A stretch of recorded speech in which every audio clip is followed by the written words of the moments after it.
ம் வீட்டுக்கு வரேன்னு சொல்லியிருக்காள்வ. வந்து என்ன பாடுபடுத்த போகிறாள்வளோ. இந்த அன்னிமார்களோட எனக்கு தலைவலி தான். வந்தாலும் ஒன்றும் சொல்லவும் முடியாது அவளுகளை. பார்ப்போம் இந்த மாதம் வந்து என்ன பாடுபடுத்துகிறாள்வன்னு வெயிட் பண்ணி பார்ப்போம். நான் வந்துட்டாள்வ. கண்ணு கட்டின தூரம் தான் தெரிகிறாள்வ. வாங்கன்னு கூப்பிடலன்னா அதுக்கு ஒரு ஏமத்து கட்டுவாள்வ.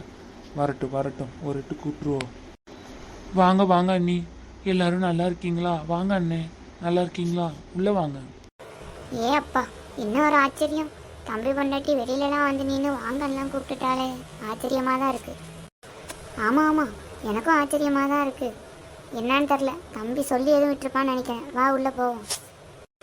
இவ்வளோளுக்கு குத்தம் கண்டுபிடிக்கலன்னா நேரமே போகாது. எவ்வளையாவது குத்தம் சொல்லிக்கிட்டே தான் இருக்கணும். இந்த பொம்பளைங்களே அப்படி தான், நம்ம சொன்னாலும் திருந்த மாட்டாளுவ. வாங்க உள்ளே போவோம். வாங்க அண்ணி, வந்து உட்காருங்க. வாங்க அண்ணே, வந்து உட்காருங்க.